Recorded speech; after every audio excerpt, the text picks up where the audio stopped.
Evangelho de Jesus segundo Mateus, capítulo de número 9.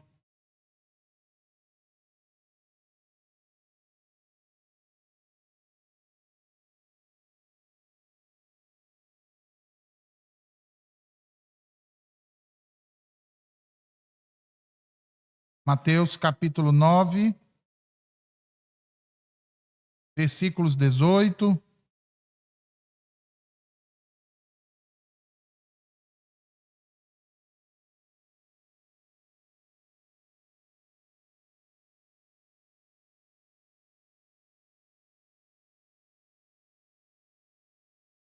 até o versículo 25.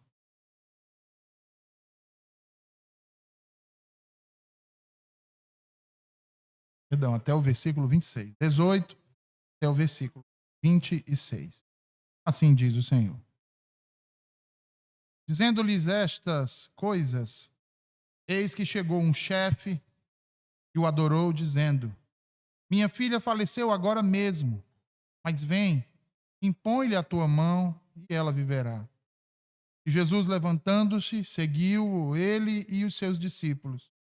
E eis que uma mulher que havia já 12 anos padecia de um fluxo de sangue, chegando por detrás dele, tocou a orla de sua roupa, porque dizia consigo: Eu tão somente tocar a sua roupa, ficarei sã. E Jesus, voltando-se e vendo-a, disse: Tem bom ânimo, filha, a tua fé te salvou. E imediatamente a mulher ficou sã. E Jesus, chegando à casa daquele chefe, vendo os instrumentistas e o povo em alvoroço, disse-lhes: Retirai-vos, que a menina não está morta, mas dorme. E riam-se dele.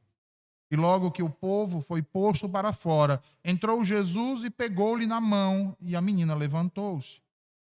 E espalhou-se aquela notícia por todo aquele país. E aqui, irmãos, vamos orar. Ó Senhor, a tua palavra, mais uma vez, será proclamada aos nossos corações. Corações do teu povo, Senhor.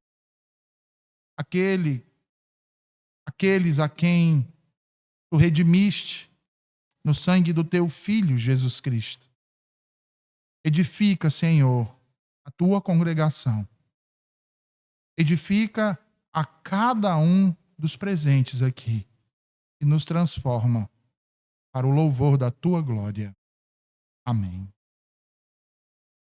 Meus irmãos, nós vimos até aqui que, ao retornar para Cafarnaum, Jesus operou grandes prodígios e fez muitos sinais.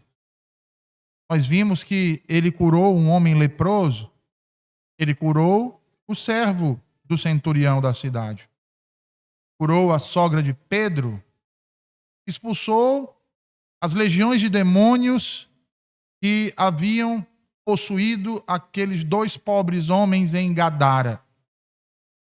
Ao retornar, curou um homem paralítico, ensinou um escriba acerca do que é tornar-se seu discípulo.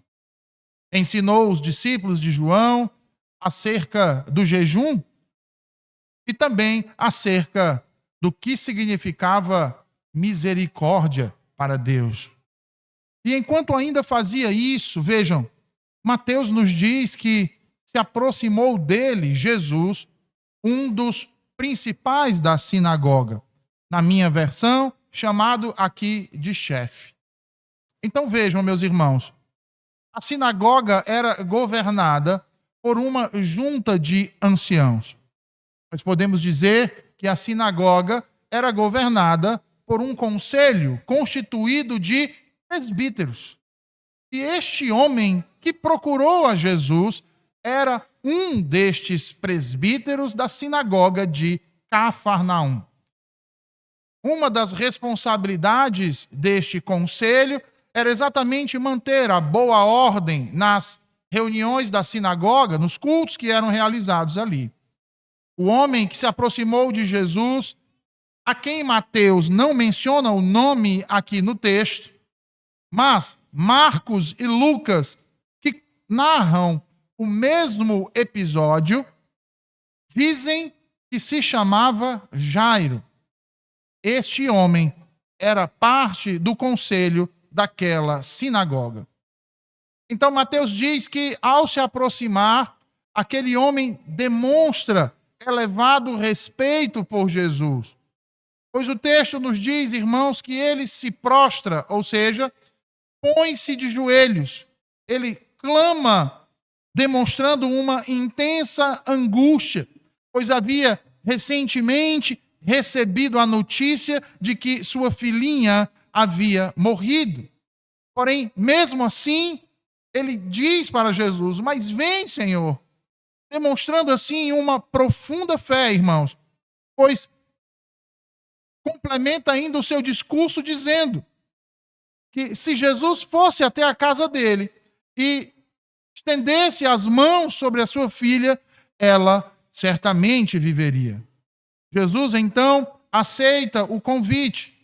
Porém, enquanto caminha em direção à casa daquele presbítero, a casa daquele homem chamado Jairo, um dos chefes da sinagoga local, uma grande multidão o cerca, de modo que eram tantas pessoas ao seu redor que o autor chega a dizer que eles o apertavam como se o estivessem comprimindo.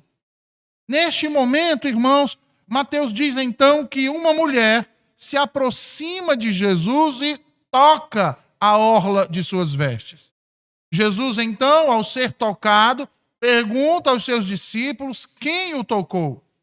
A mulher se revela e a glória de Deus é então manifestada. O sermão de hoje, irmãos, eu quero tratar acerca da esperança dos desesperançados. 3 perguntas, então, permeiam o nosso entendimento acerca desse texto. Primeiro, qual o ponto de contato entre aquela pequena menina, filha do presbítero Jairo, e a mulher do fluxo de sangue, narrado nesta mesma passagem? Em segundo lugar, o que há de tão importante no milagre da mulher com o fluxo de sangue que levou os 3 evangelistas a narrarem o fato? E em terceiro e último lugar, o que implicava uma mulher sofrer hemorragia constante naquela época? Como dimensionar a fé em Cristo daquela mulher? Então vejam, irmãos, o texto que nós lemos nos apresenta então 2 mulheres, 2 doenças, 2 milagres e um espaço de tempo igual. A menina possuía 12 anos e a mulher há 12 anos sofria. De um lado, nós temos um rabino famoso e respeitado. Do outro lado, uma mulher desconhecida, doente, falida e desprezada. E, meus irmãos, vejam, a dor, o sofrimento, a fraqueza, a doença, a morte, vem sobre todos. Sobre o rico, sobre o pobre. Sobre o famoso e o desconhecido, sobre o importante e aquele que não é valorizado, sobre o que tem grande prestígio e sobre o que não tem prestígio nenhum, sobre o faminto e também sobre o farto. 2 contrastes, então, nos são apresentados aqui. Uma menina que morreu aos 12 anos e uma mulher que há 12 anos não vivia. Entendem agora a primeira pergunta, o que integra essas 2 personagens aqui descritas por esses 3 evangelistas? Uma foi morta aos 12 anos, a outra não vivia há 12 anos. Ambas estão em um mesmo contexto e ambas compartilham do mesmo problema. Não tem vida. Entretanto, irmãos, um outro problema nos chama a atenção nesta narrativa. O que há de tão importante no milagre da mulher com o fluxo de sangue que levou 3 evangelistas a narrarem o milagre? Vejam aí o que diz Mateus nos versículos 20 e 21. E eis que uma mulher que havia já 12 anos padecia de um fluxo de sangue, chegando por detrás dele, tocou a orla de sua roupa, porque dizia consigo: se eu tão somente tocar a sua roupa, ficarei sã. Particularmente, irmãs e irmãos, eu considero esta mulher, uma das personagens favoritas de minha parte em todo o Novo Testamento. E a razão para isso é que ela, diferentemente da maioria de muitos em nossos dias, não estava cheia de um senso de direito, como se todos ali ou o mundo lhe devesse algo. Essa mulher não tentou agendar um encontro com Jesus. Ela nem sequer queria interrompê-lo para pedir a sua ajuda. Ela não queria nada mais do que tão somente tocar na orla de sua veste. Porque cria, irmãos, que isso era suficiente para que pudesse ter vida. Como assim ter vida? Ela não estava morta. Não havia morrido como a filha do Jairo. Como ela poderia, então, desejar apenas ter vida? Ora, essa mulher sofria de uma hemorragia, ou seja, ela sangrava constantemente. Seu fluxo menstrual deu início em sua juventude e não parou mais. Há 12 anos ela convivia com as dores em seu corpo e também em sua alma. Dores físicas, irmãos, que a ciência moderna chama essa anormalidade do ciclo menstrual feminino de menorragia. Os sintomas apresentados geralmente são dores abdominais intensas, chamadas de cólicas, alterações hormonais e aumento da sensibilidade, sangramento constante e ininterrupto, fraqueza, tontura, falta de ar, enjoos, dores pelo corpo. Talvez os homens aqui não saibam o que é conviver com isso por uma semana, o que as mulheres bem sabem. Imaginem ter que sofrer com isso por 12 anos ininterruptos. Mas não eram apenas as dores físicas que atormentavam aquela mulher, eram também as dores na alma. Isso porque no judaísmo a mulher em seu período menstrual era declarada impura, conforme Levítico capítulo 15 e versículo 19. Isso significava, irmãos, que ela não podia ser tocada ou tocar em alguém. Ela tinha que ficar em um isolamento até o fim do ciclo. Por ser impura, não podia então levar uma vida normal. Não podia casar, não podia cultuar, não podia ter filhos. Apesar de estar viva, essa mulher não vivia. Marcos diz ainda que ela passou por vários médicos e gastou tudo o que tinha, irmãos. A grande verdade é que só piorou. Vejam, meus irmãos, essa mulher não estava doente apenas fisicamente. Essa mulher estava doente espiritualmente também.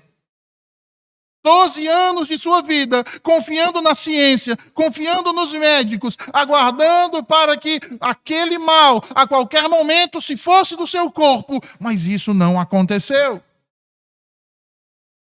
Ela lutou por sua vida, com tudo aquilo que ela tinha ao seu alcance. E ela fez isso com todas as suas forças, com toda a sua determinação. Porém, chegou à conclusão, irmãos, que nada daquelas coisas adiantavam. Ouvindo, porém, falar de Jesus, diz Marcos no capítulo 5, versículos 27 ao 29, veio por detrás, entre a multidão, tocou a sua veste, porque dizia, se tão somente tocar nas suas vestes, sararei. Se tão somente tocar nas suas vestes, sararei. E logo se lhe secou a fonte do seu sangue.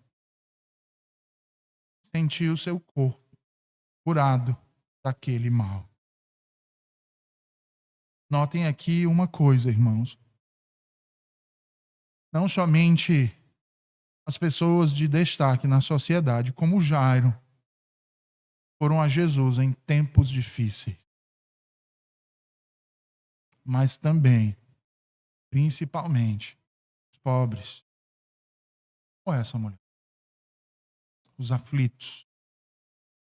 Foram a Jesus todos aqueles que necessitavam de salvação.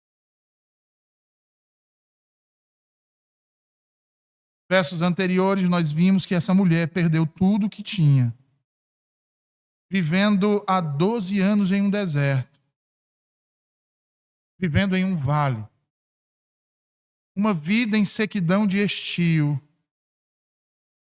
que afligia a sua alma, cansada, abatida, cheia de dores. Todavia, ouviu falar de um certo galileu em sua região, que vinha da cidade de Nazaré. Um homem que vinha operando grandes e poderosos sinais. E no momento em que ouviu acerca deste homem, ela creu. Esta palavra, por sua vez, lhe mostrou a esperança. E a esperança atendia por um nome, que é sobre todo nome: Jesus, Filho de Deus. Talvez, irmãos, alguns de vocês aqui estejam passando por situações tão difíceis como esta mulher, lutando ferrenhamente contra uma doença que vem lhe causando aflição por anos a fio. Talvez você venha enfrentando desertos tão áridos e vales tão intensos que já não consegue encontrar esperança e vem desfalecendo. Mas ouça o que diz o Espírito nesta noite. Porque quando tudo diz que não, irmãos, quando já não é mais possível se fazer nada, estamos diante da impossibilidade natural das coisas, há um Deus que pode agir, mudar o nosso quadro. Pois Ele é o Criador, consumador de todas as coisas, inclusive da vida. Ele é o Deus que abre o mar e faz brotar água da rocha, que ressuscita mortos, que restaura a visão de cegos. Ele é o Deus exaltado sobre as nações. Ele é o Senhor dos exércitos. Toda a terra está coberta de sua glória. Sendo assim, irmãos, ao ouvir falar de Jesus, aquela mulher então teve sua esperança renovada. Sob o risco de vida, parte então ao seu encontro. Mas ao chegar onde o mestre estava, ela se depara com uma outra terrível dificuldade: a grande multidão que cercava Jesus. Eu fico imaginando aquela pobre mulher se vendo diante daquilo, irmãos, se vendo diante daquela multidão, como deve ter ficado o seu coração, como o seu ânimo deve ter sido petrificado ao ver a quantidade daquelas pessoas ao redor de Jesus. Mas para alcançar a salvação, irmãos, vários empecilhos sempre estão no caminho daqueles que querem buscar a Cristo. Como então se aproximar de Jesus sem contaminar aquela multidão? O que faria a multidão se descobrisse que uma mulher declarada imunda havia saído no meio do povo e deliberadamente tocado e esbarrado em todos? E se ali tivesse alguém que a conhecesse, alguém que fosse de sua região, próxima de sua casa, e soubesse da sua doença e a recriminasse por causa da lei, o que fariam com aquela mulher? Ela então arrazoou consigo mesma e chegou à conclusão de que ela não precisava estar de frente para o mestre. Ela não precisava pedir-lhe, bastava tocar em suas vestes e ficaria curada. É interessante porque, ao analisar exegeticamente essa frase, nós encontramos aqui um uso verbal no imperfeito, de que essa mulher repetiu essa frase por diversas vezes. Ficarei curada. E apenas tocar a orla de suas vestes. Ficarei curada. E apenas tocar a orla de suas vestes. O que nos leva a entender, então, irmãos, que ela meditou acerca de como chegaria até as suas vestes sem ser notada pela multidão. Ora, era natural que ela tivesse medo de aparecer em público. Era natural que ela se ressentisse em fazer apenas isso, tocar as vestes de Jesus.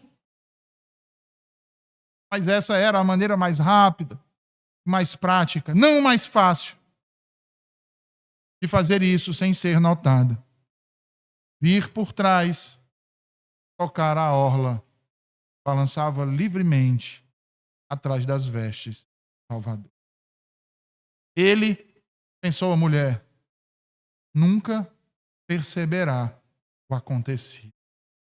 E assim, então, irmãos, ela se aproxima por trás e finalmente toca a orla de Jesus. Como diz Marcos, suas vestes. Já que tinha certeza que bastava tocar-lhe as orlas de suas vestes e ficaria curada. E ela então assim procede, ela então assim o faz. E ao tocar, ela sente que algo de diferente aconteceu consigo mesma. Que fé, irmãos! Que fé demonstrou essa mulher! Porque a grandeza da fé dessa mulher consistia nisso. Que ela cria tão somente que o simples toque nas vestes de Jesus resultaria para si em uma cura instantânea e completa, de uma vez por todas, que ele faria aquilo que homem nenhum na face da terra poderia fazer. Embora ciente dos riscos de ser surpreendida, a mulher entrou no meio da multidão. Ao chegar por trás, tocou na orla das vestes de Cristo. Imediatamente ficou sã. Versículo 29 de Mateus diz que a sua hemorragia cessou imediatamente e ela se sentiu em seu corpo que tinha sido curada de sua doença. Literalmente, irmãos, o texto diz: imediatamente seca foi a fonte de seu sangue. Mateus não, em Marcos. A hemorragia para completamente em apenas um toque. Naquele exato momento, saúde e vigor estavam surgindo por todas as partes do corpo daquela mulher. E aquela mulher é tomada de alegria e revigorada são as suas forças e vivificado é o seu espírito. A doença que havia afligido por 12 anos havia cessado. Ela agora sentia-se viva de novo. É interessante porque a palavra utilizada aqui para doença ou enfermidade é basicamente flagelo ou açoite. O que significa que aquela enfermidade era para aquela mulher como uma tortura, 12 anos de intensa tortura. Então, literalmente, ela viu, sentiu e tinha certeza que ali havia sido curada. A cura afetou não somente seu corpo, irmãos, mas também a sua alma. Ou seja, somente sua fé foi recompensada, foi também aumentada, elevada a um nível maior de entendimento, de tal modo que aquela fé escondida tinha que ser revelada a todos. Todavia, irmãos, isso não faz daquela mulher perfeita. E isso fica evidente pelo fato de que ela pensou ser o toque nas vestes necessário e Jesus nunca perceberia que ela tão somente tocou as suas vestes. Mas sabe qual é a boa notícia? Ele notou. Mateus não narra essa parte da história. Mas Marcos diz, vejam o que ele diz nos versículos 30 ao 34 do capítulo 5.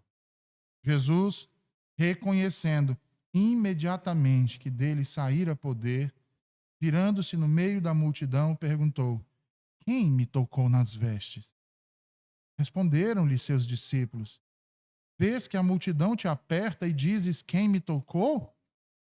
Ele, porém, olhava ao redor para ver quem fizera isto. Então a mulher, atemorizada e tremendo, cônscia do que nela se operava, veio, prostrou-se diante dele e declarou-lhe toda a verdade. E ele lhe disse: filha, a tua fé salvou. Vai em paz, fica livre do mal. Irmãos, vocês conseguem perceber como deve ter ficado apreensiva aquela mulher ao ser descoberta, ao ser denunciado seu ato de tocar nas vestes do bom Salvador? Acho que na mente dela passava coisas do tipo: será que Jesus vai me recriminar por ter saído em meio à multidão, sendo eu imunda? Ou o que dirão seus discípulos? Será que todos os que estão ali serão conclamados a se recolherem em casa para cumprirem o tempo determinado pela lei para a purificação, e tudo isso por minha causa? Será que ao invés de buscar ajuda, eu prejudiquei a muitos?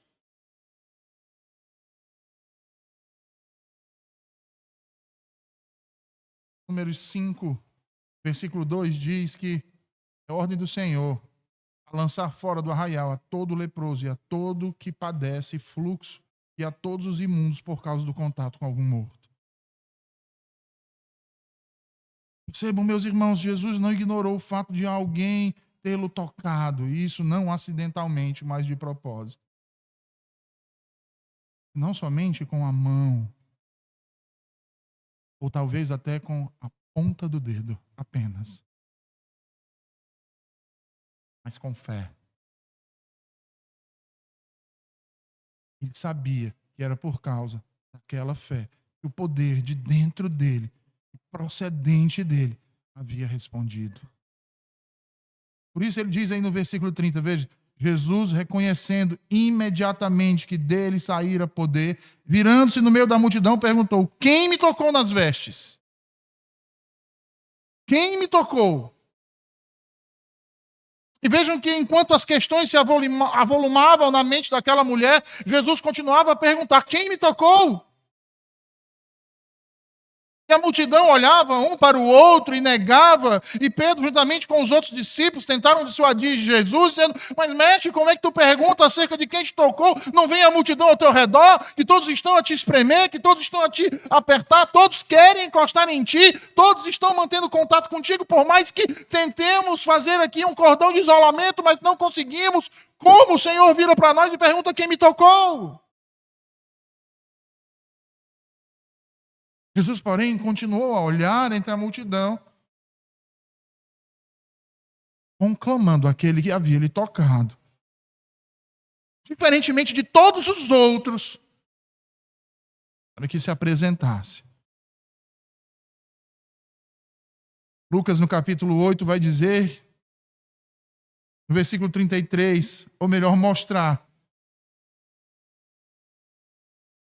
a nitidez do quanto ela considerou antes de revelar-se, por conta dos riscos que corria, indo até Jesus em meio a uma multidão. Até que então, ciente do que havia ocorrido, com medo tremendo, aproxima-se do Cristo e se prostra diante dele. E lhe confessa toda a verdade. O que Jesus queria com isso? Por que Jesus queria tanto que essa pessoa fosse revelada? E Jesus queria, irmãos, era apenas que completasse o ciclo. Mas que ciclo? Ciclo que é indicado em muitas passagens da Escritura. Como, por exemplo, o do Salmo 50, e versículo 15. Quando o salmista diz: clame por mim, ou clame por mim no dia da angústia, e eu salvarei, e tu me glorificarás. Percebam que quando as bênçãos de Deus descem dos céus, irmãos, elas devem retornar aos céus em forma de adoração, em forma de louvor, em forma de ações de graça por aquele que as recebeu. Desse modo, o ciclo então está completo. Logo, essa mulher, do seu próprio modo, tinha clamado por Jesus. Ele a havia resgatado, mas faltava que ela glorificasse. Até esse ponto, ela se comportava como aqueles 9 leprosos purificados em Lucas 17. Quando Jesus diz: não foram purificados 10? Estão os outros 9? Ninguém voltou para dar graças a Deus, exceto estes. Mas diz Marcos: então a mulher, tremendo de medo, pois sabia o que tinha acontecido com ela, veio e prostrou-se diante dele e lhe contou toda a verdade. A mulher escutou Jesus perguntar: quem tocou minhas vestes? Além disso, ela notou seus olhos perscrutadores. Ela tinha consciência daquilo que aconteceu com ela em resposta ao seu toque de fé. E ela provavelmente escutou, irmãos, a resposta totalmente inadequada dos discípulos. Sua consciência deve tê-la impulsionado a dizer a verdade a Jesus, a resposta verdadeira a ser dada. E por ela mesmo. Contudo, não foi fácil para ela fazer o que sentiu que tinha que fazer. Porque naquela época, irmãos, naquele país, uma mulher falar em público era geralmente considerado impróprio ou inapropriado.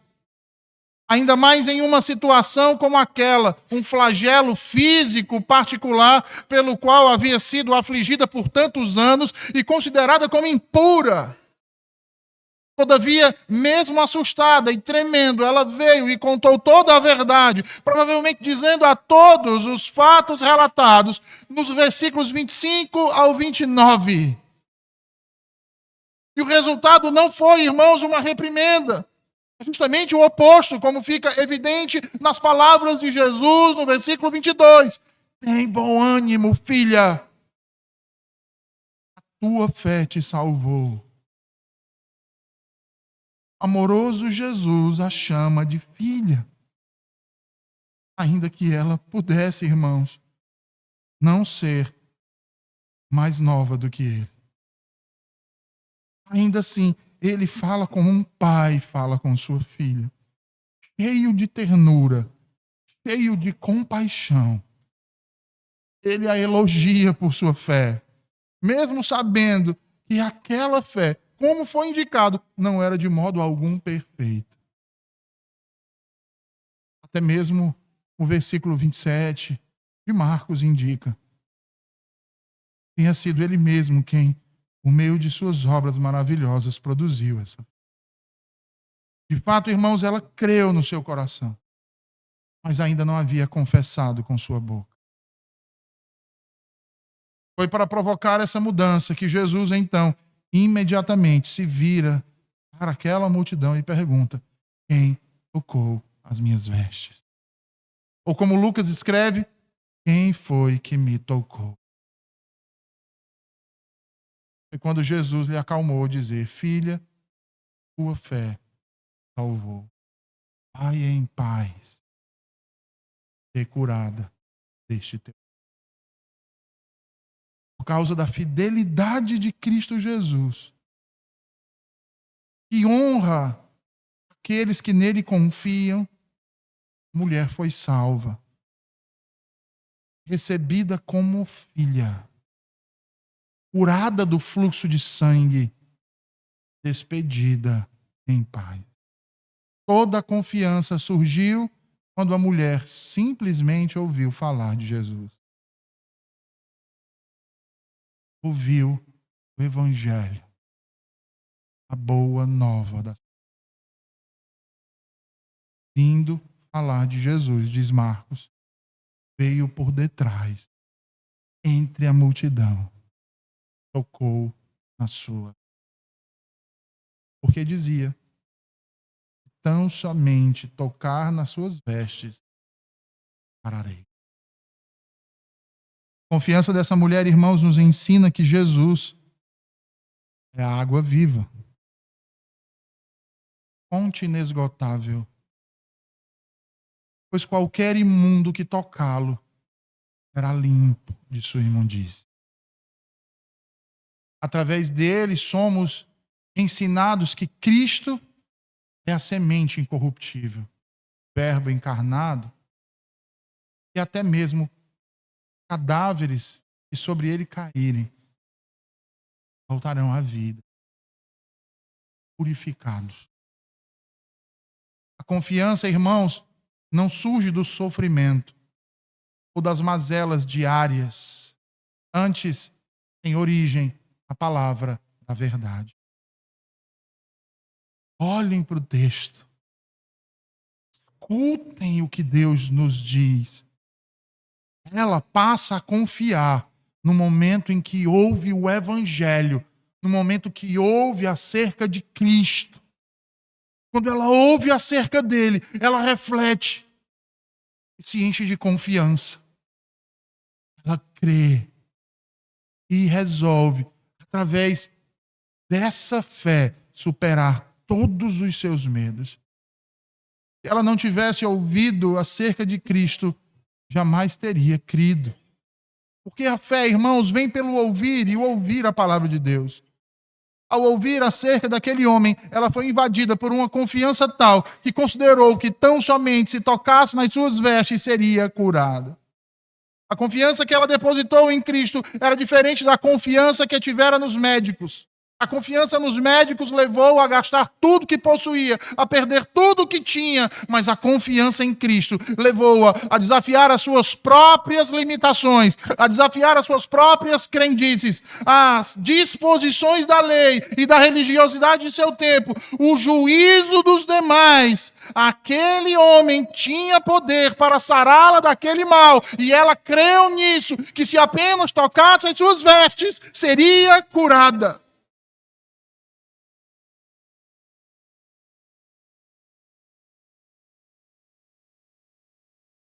Aquela boa nova que aquela mulher ouviu, irmãos, provocou uma transformação no seu modo de pensar. Entendam isso.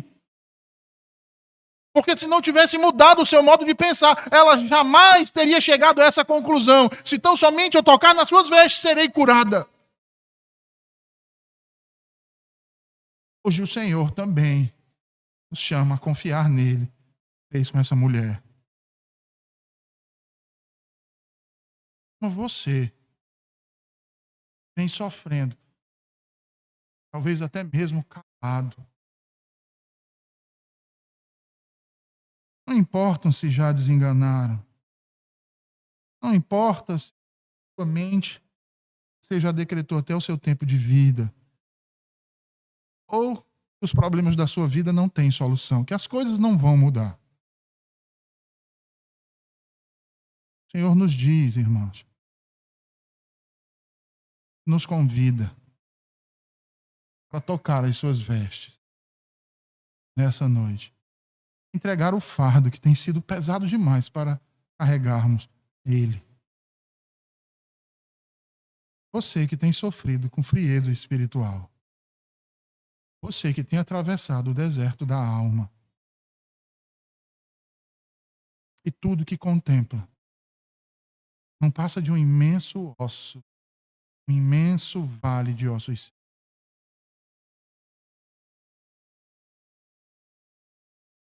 João no capítulo 3, e versículo 36 diz que aquele que crê no Filho tem a vida eterna, mas aquele que não crê no Filho não verá a vida.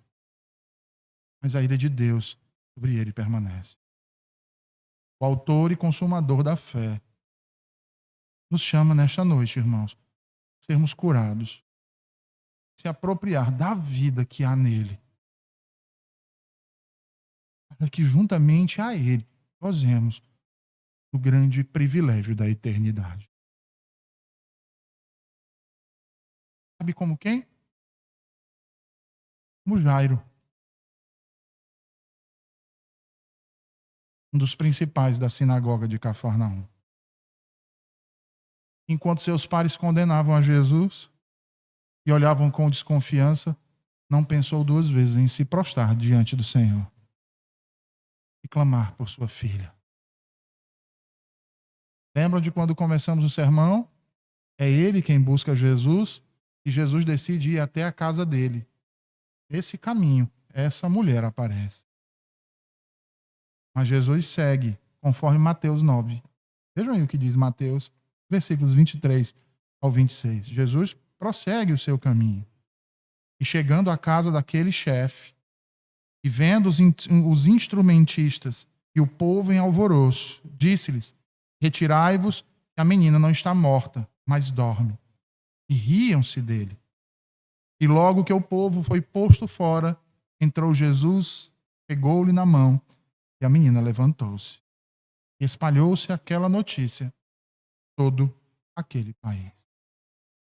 Jesus não havia esquecido da pequena filha daquele homem, maioral da sinagoga, Jairo. Assim, ao chegar na sua casa, Jesus se depara com uma multidão de pessoas que haviam ido para lá com o intuito de confortar a família. A música, com flautas e lamentações, podia ser ouvida de longe. E era costume entre os judeus daquela época que, quando alguém morria, o luto se tornava público, não privado. De fato, quando havia uma morte, até mesmo a família mais pobre era esperada para contratar pelo menos 2 tocadores de flauta e uma carpideira. Se os irmãos não sabem o que é uma carpideira, era uma mulher que era chamada exatamente para chorar e lamentar pela morte do indivíduo. Nesse caso, a filha de Jairo, uma menina de 12 anos de idade. Sabe para que faziam isso, irmãos? Que ninguém sofresse sozinho.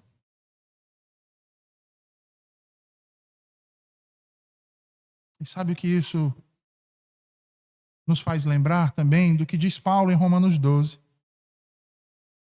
Que o povo de Deus é chamado para alegrar com os que se alegram, mas também para chorar. Jairo, no entanto, não era um homem pobre, era um homem de posses. Por isso ele tinha vários tocadores de flautas e lamentadores. Mateus nos diz, francamente, que a cena era barulhenta. Quando Jesus chega, no entanto, ele ordena que aquela multidão se retire dali. Isso é, saia dali imediatamente. E ele justifica a razão para isso, de botar todo mundo para fora, literalmente. Ele diz: a menina não morreu? Ora, a menina apenas dorme, disse Jesus. Com isso, as pessoas começaram a zombar dele, porque conheciam quando alguém morria. E notem que o comentário de Jesus provocou todo tipo de ideia estranha sobre a natureza da morte. No entanto, a Bíblia às vezes usa o sono como uma metáfora para descrever a paz e a tranquilidade que são aparentes em uma pessoa que morre. Além disso, Jesus disse que a menina estava dormindo porque sua morte não era definitiva. Ele iria ressuscitá-la. Ele iria trazê-la de volta à vida. E assim, Mateus então nos diz, no versículo 25, que logo que o povo foi posto para fora, entrou Jesus, pegou na mão da menina e a levantou. E aí vejam, irmãos, que apesar da zombaria, Jesus conseguiu fazer com que a multidão saísse da casa.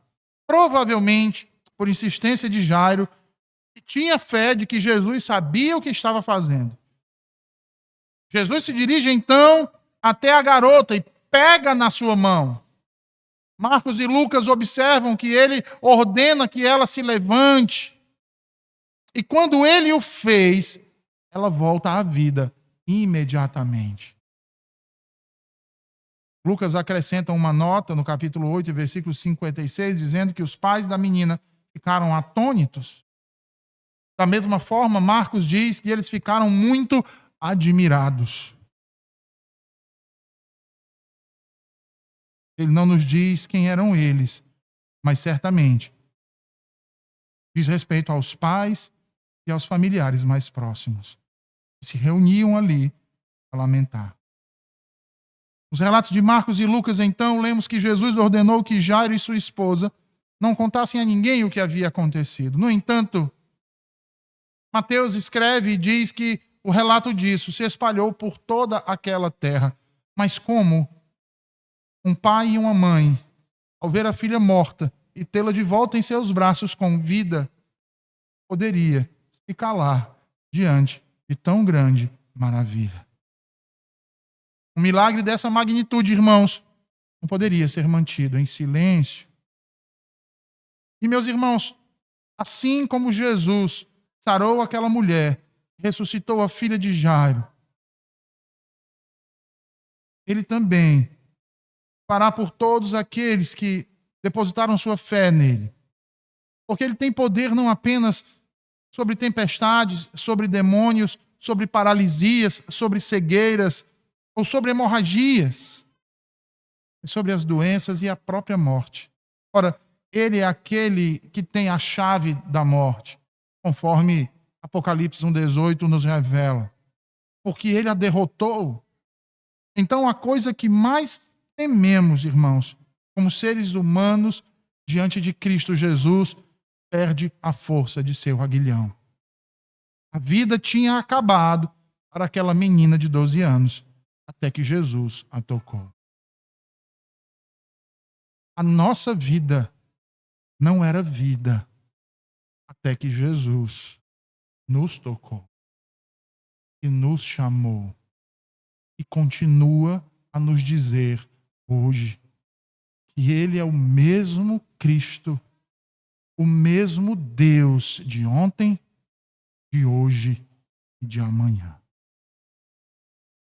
Esse é o Jesus que adoramos, irmãos, servimos. Aquele que nos salva das consequências de nossos próprios pecados. E quando ele nos chama à vida em si, nos chama para uma vida verdadeira. Deus aplique a sua palavra a nós, irmãos. Vamos orar?